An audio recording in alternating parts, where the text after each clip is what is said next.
प्रिय विद्यार्थियों, plant tissue culture applications part 3 में आपका हार्दिक स्वागत है।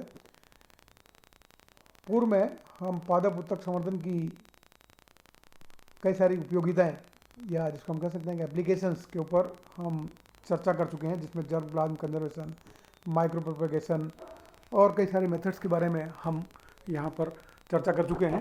उसी के कंटिन्यूशन में आज हम सोमा क्लोनल वेरिएशन, जिसे हम काय क्लोनी विभिन्नताएं भी कहते हैं, इसके ऊपर हम चर्चा करेंगे। काय क्लोनी विभिन्नताएं जो कि ऐसे वेरिएशंस हैं जो कल्चर के अंदर ग्रोथ के दौरान उत्पन्न होते हैं, क्योंकि सोमेटिक सेल्स जब कल्चर में ग्रो करती है तो उनमें कोशिकाओं के बीच में, जैसे कि आपने कोई एक्सप्लांट रखा और उसके ऊपर जब कैलस का निर्माण प्रारंभ होता है तो कैलस की कोशिकाओं की संख्या में लगातार वृद्धि होती जाती है। इस अवस्था में जब कोशिकाएं 1 से 2, 2 से 4 और लगातार अपनी संख्या में बढ़ती जाती है तो उनके बीच में एक दूरी या जिसको हम कह सकते हैं कम्युनिकेशन गैप बढ़ता जाता है। कई बार ऐसी कोशिकाएं जो कि बहुत बाहर की ओर होती है, उनका जो उसका मध्य की कोशिकाएं हैं उनसे उनका दूर हो जाना एक सामान्य प्रक्रिया कल्चर के अंदर देखी जाती है। और ऐसी अवस्था के अंदर जो कोशिकाएं आपस में कम्युनिकेट करने से दूर हो जाती है, वह कोशिकाएं थोड़ी भिन्नतापूर्वक व्यवहार करती है और ऐसी कोशिकाओं के अंदर जो है डीएनए के अंदर कुछ चेंजेज आ जाते हैं। और ऐसे ही चेंजेज जो कि सोमेटिक कोशिकाओं के कल्चर के दौरान उत्पन्न होते हैं, उन्हें हम सोमा क्लोनल वेरिएशंस या जिसे हम काय क्लोनी विभिन्नताएं कहते हैं।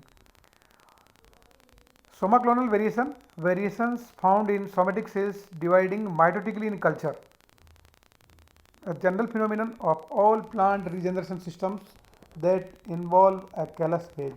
जैसा कि मैंने आपको बताया कि जहाँ पर भी कैलस का निर्माण होता है और उसमें कई सारी कोशिकाएं जब बनती है तो कोशिकाओं के मध्य दूरी का जो है निर्माण होता जाता है या दूरी बढ़ती जाती है, और इसी कारण से जो कोशिकाएं अपने केंद्र से दूर की ओर चली जाती है, उन कोशिकाओं में भिन्नता होने की संभावना भी बढ़ती जाती है और वही सोमा क्लोनल वेरिएशन का कारण बनती है। Variation in traits are generated by use of tissue culture cycle. Genetic variation in plants that have been produced by plant tissue culture and can be detected as genetic और phenotypic traits. और हम कह सकते हैं कि जो है Soma clonal variation दो प्रकार से उत्पन्न होते हैं। जो एक होते हैं जिसे हम हेरिटेबल, और जिसको हम कह सकते हैं कि वो आनुवंशिक रूप से एक पीढ़ी से दूसरी पीढ़ी में चले जाते हैं, वो जेनेटिक चेंजेस होते हैं और वो डीएनए के अंदर परिवर्तन उत्पन्न करते हैं। दूसरे stable but non heritable change होते हैं। ऐसे जो चेंजेस होते हैं वो बाहर से स्थायी दिखाई देते हैं, लेकिन वो जीन एक्सप्रेशन तो चेंज करते हैं, लेकिन वो एपिजेनेटिक होते हैं, वो नॉन हेरिटेबल होते हैं। उस पीढ़ी के अंदर दिखाई देंगे, नेक्स्ट पीढ़ी के अंदर वो ट्रांसफ़र नहीं होते हैं। तो ऐसे चेंजेस जो है वो नॉन हेरिटेबल होते हैं। जेनेटिकल और heritable variations that are the pre existing variations in the somatic cells of the explants caused by mutation or other DNA changes occur at high frequency. The epigenetic or non-heritable variations are variations generated during tissue culture caused by temporary phenotypic changes occurs at low frequency. तो जो genetical और heritable variations होते हैं वो high frequency पर उत्पन्न होते हैं और वो डीएनए के अंदर कुछ चेंज ऐसे उत्पन्न करते हैं जो कि एक पीढ़ी से दूसरी पीढ़ी में हेरिटेबल होते हैं, जबकि एपिजेनेटिक वेरिएशंस जो है उसी पीढ़ी में दिखाई देते हैं और लो फ्रीक्वेंसी में होते हैं। और जनरली टिश्यू कल्चर के दौरान ऐसे ही वेरिएशंस उत्पन्न होते हैं। सोमा क्लोनल वेरिएशन के कारण क्या होते हैं? There may be physiological causes, there may be genetical causes और there may be biochemical causes. There are 3 different types of causes are there और Soma clonal variations. The genetic changes, the changes in chromosome number, changes in chromosome structure, gene mutation, extra chromosomal gene mutation, transposable element activation and DNA sequence. So there has been different type of changes which are occurs in chromosomes or in DNA, which results into the heritable mutation. DNA sequence may be changed in DNA, that is detection of altered fragment size by using restriction enzymes, change in protein, that is loss or gain in protein band, alteration in level of specific protein, and then methylation of DNA, that is the enzyme methylase inactivates transcription process. There are so many advantages of somaclonal variations, help in crop improvement. इसके द्वारा फसलों का जो है improvement किया जा सकता है. Creation of additional genetic variations, increased and improved production of secondary metabolites. We change the DNA and then change the particular gene, and that helps in the production of secondary metabolite in large quantities and the improved qualities. Selection of plants, resistance to the various toxins, herbicides, high salt concentrations and mineral toxicity, or there may be bacterial, fungal resistant plants can be also created by the somaclonal variations. They are suitable for the breeding of the perennial species. So there are so many advantages are there for somaclonal variations. Disadvantages of somaclonal variations are also there. Sometimes the variations are not fruitful to the crops.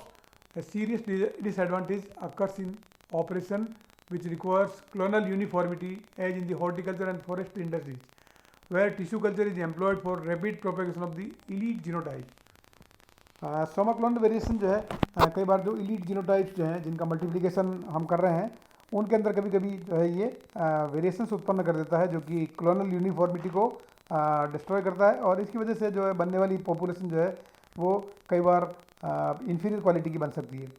Sometimes it lead to the undesirable results.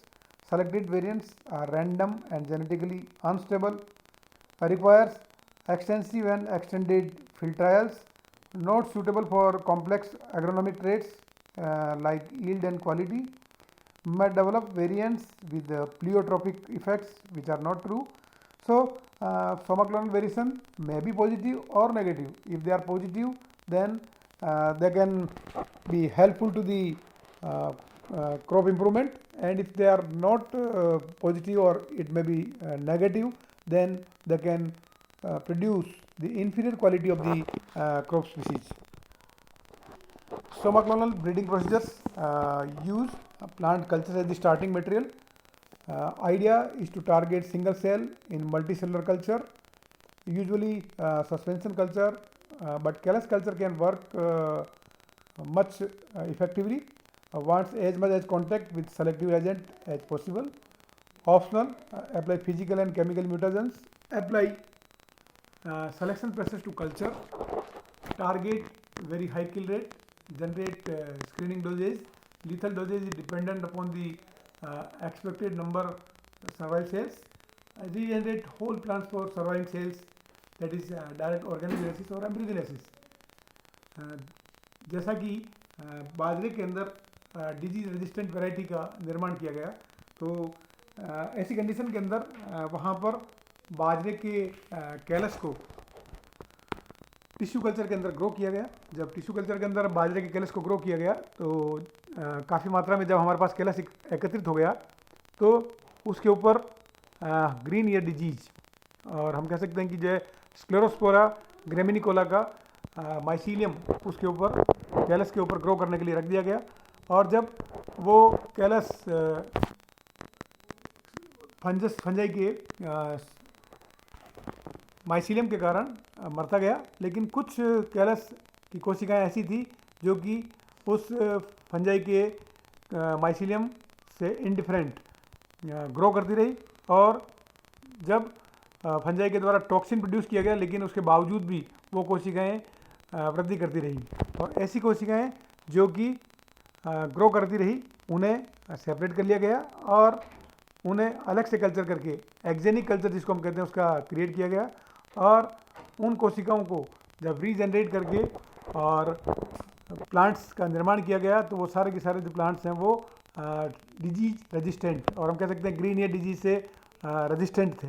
तो हम tissue culture के माध्यम से Soma clonal variation द्वारा हम उन tissues का dwell culture करके उसका एक्जेनिक कल्चर भी कर सकते हैं, और एक्जेनिक कल्चर के द्वारा उन कोशिकाओं को जो माइसीलियम के ऊपर उनका कोई इफेक्ट ना पड़ा और वो जितनी भी कोशिकाएं या जो कैलस की कोशिकाएं रेजिस्टेंट थी उसके द्वारा डिजीज रेजिस्टेंट वैरायटीज़ का निर्माण भी किया जा सका।